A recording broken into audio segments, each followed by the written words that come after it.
The shopping center Elite Plaza was much more than just a place of commerce. It was a universe apart, a sanctuary of luxury where only the most fortunate seemed to have the right to exist without question. Every detail of its architecture testified to this exclusivity. The immense bay windows let in natural light which made the immaculate marble floors shine. The immense columns recalled the palaces of yesteryear, and crystal chandeliers suspended from dizzying ceilings gave the place an almost unreal atmosphere. The shops lined up on several levels were not simple stores. They were temples dedicated to the biggest names in fashion and jewelry.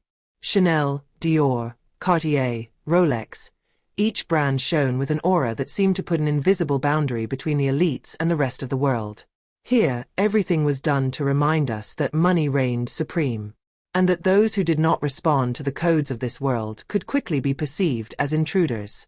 This was precisely what he thought Marc Lemoyne, appointed security guard of a prestigious fine jewelry boutique nestled in the heart of the shopping center.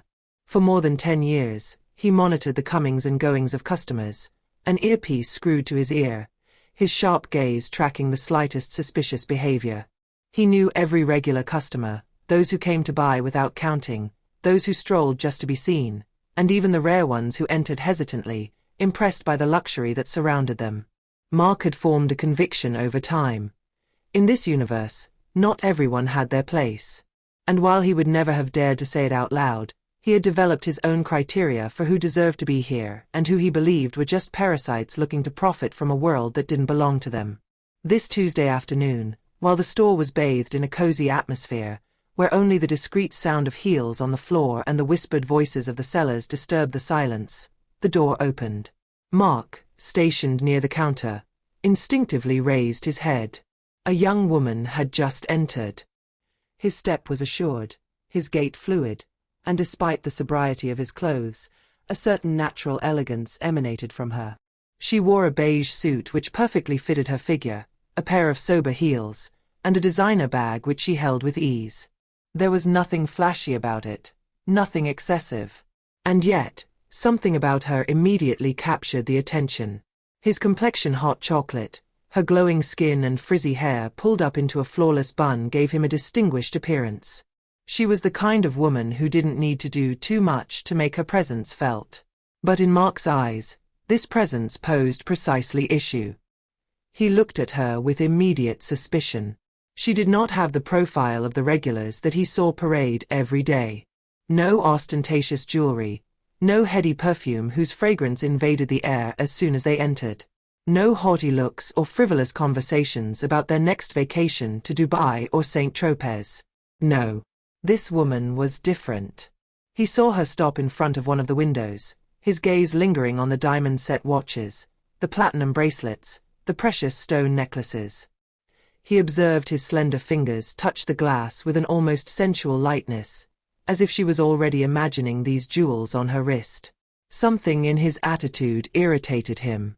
He narrowed his eyes. If she was looking so intently, perhaps it was because she was studying how to steal something. Maybe she was there for simple scouting purposes, to analyze the security systems. After all, hadn't he seen this kind of profile before? People who entered under the pretext of looking, but who had never actually had the means to buy. Her instincts told her that she wasn't here for the same reasons as the others. He felt his jaw twitch slightly. No matter how confident she seemed, she didn't look like the high society women he knew. And in this place, those who didn't fit the expected image always ended up attract his attention. He approached her with heavy, cold steps, his perfectly fitted black uniform accentuating his imposing build. He was the guardian of this sanctuary of luxury, and he took his role seriously. In his eyes, his job was not just to watch over the jewelry, but also to filter customers, to ensure that only the right people had access to this elite world. He looked her up and down, searching the slightest suspicious detail, a sign of discomfort, a hesitation, a flaw that would betray one's intentions. "I can help you," he said in a cold voice, with a hint of barely concealed suspicion. The young woman raised her head and stared into his eyes. His dark eyes, deep and calm, did not waver. She seemed neither intimidated nor impressed. On the contrary, she sent him a polite smile, as if she hadn't immediately noticed the hostility behind his question. Yes, I would like to see this watch in platinum, please. His voice was calm, soft but assured. No hesitation, no uncertainty. Mark raised an eyebrow. This model was worth more than 50,000 euros.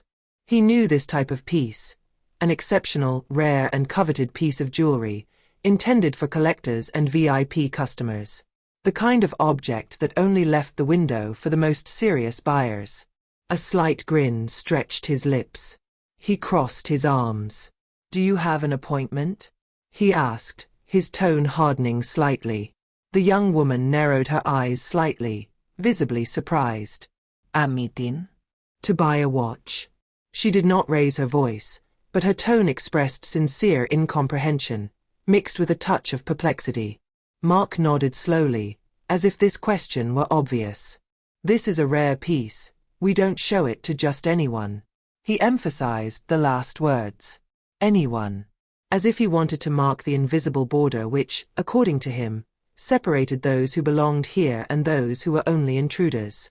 And heavy silence is installed. The other patrons had stopped their discreet conversations and transactions to cast furtive glances at the scene. The employees froze, their gestures suspended in the air, hesitating between intervening and being forgotten. Among them, a young salesman in an impeccable suit approached, visibly uncomfortable. He knew well Howe's rules. Offer impeccable service, never offend a customer. And above all, never judge a customer by their appearance. Mr. Lemoyne, this is not the procedure. He dared in a cautious voice. Mark didn't flinch. He didn't even look away. He knew what he was doing. This woman did not inspire confidence in him, and he was not going to take any risks. He searched her face intently, searching for a sign of hesitation, a flaw, uneasiness who would betray his lie. Because in his mind, he was already convinced, she wasn't here to buy. But she didn't flinch. On the contrary, she uttered a slight sigh, like a person confronted with an absurd and annoying situation. Then, without a word, she slipped an elegant hand in her bag and took out his latest phone. All right, she said in a calm tone. I guess I'll have to call my dad to sort out this misunderstanding. And slight shiver of annoyance. Mark looked through it. He knew this excuse. He had already heard it dozens of times. Everyone who was caught off guard tried the same trick, pretending to know someone influential, evoking an imaginary connection, an important relative, a friend in high places. It was a classic.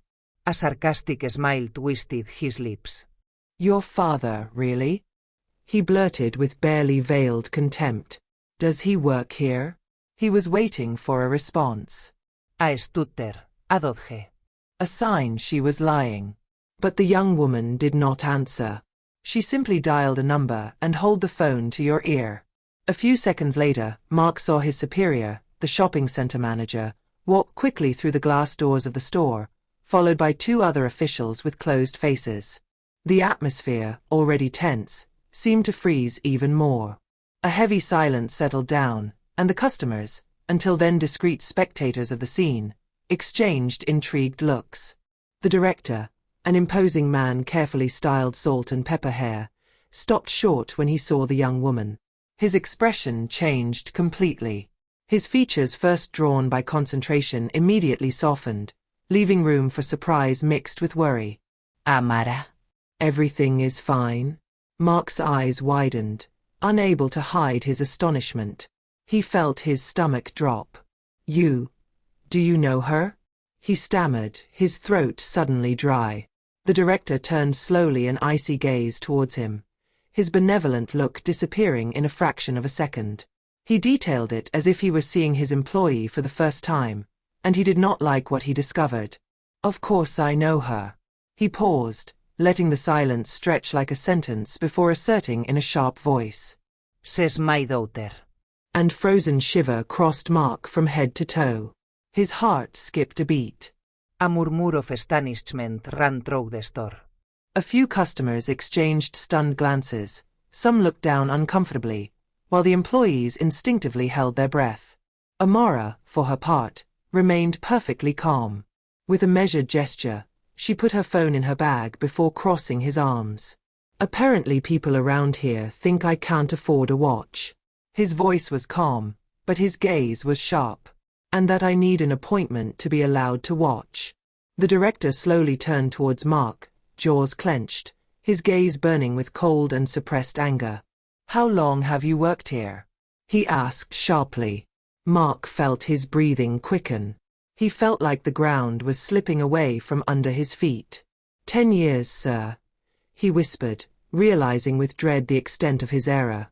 The director raised his eyebrows, as if hoping that Mark would find a valid explanation. But he already knew there wasn't one. 10 years, and you treat my clients, and worse, my own daughter, with contempt based on prejudice. Mark opened his mouth, searching desperately for an excuse. A word, a justification, a catch-up. More nothing wasn't coming. He knew. He knew he had done the irreparable thing. I didn't mean. I was just doing my job, he stammered, his voice trembling. The director shook his head slowly, his gaze heavy of disappointment and contempt. Your job was to ensure safety, not to discriminate against my customers. Nor my family. A heavy silence fell over the store. Mark felt the weight of each look on him. He was no longer the confident overseer, scrutinizing others with suspicion. He was the one being judged from now on. The director turned to one of the officials accompanying him, a man in a grey suit who was waiting, notebook in hand. Write his termination letter immediately. Mark started. Sir, wait, This mall has no place for employees who judge people based on the color of their skin. This time, it was a hammer blow. Frame heard one vertigo invades him. He tried to protest, to argue, to beg perhaps, but his brain was broken down. He had just lost everything. In an instant. More than 10 years of service. Swept away with a wave of the hand. His fingers trembled slightly as he sought support against the glass counter. His gaze shifted to Amara, who stared at him for a moment, impassive. He believed detecting a fleeting glimmer of regret in his eyes. But it wasn't pity. It was something else. A lesson that life had just inflicted on him. She then turned on her heel, with a dignified and confident step, and left the store without another word. The customers, shocked, moved aside as he passed. Some shook their heads, others exchanged stunned murmurs. Mark stay fige, like a condemned man before his own judgment. That day he understood at his expense that judge a person by their appearance could have irreversible consequences.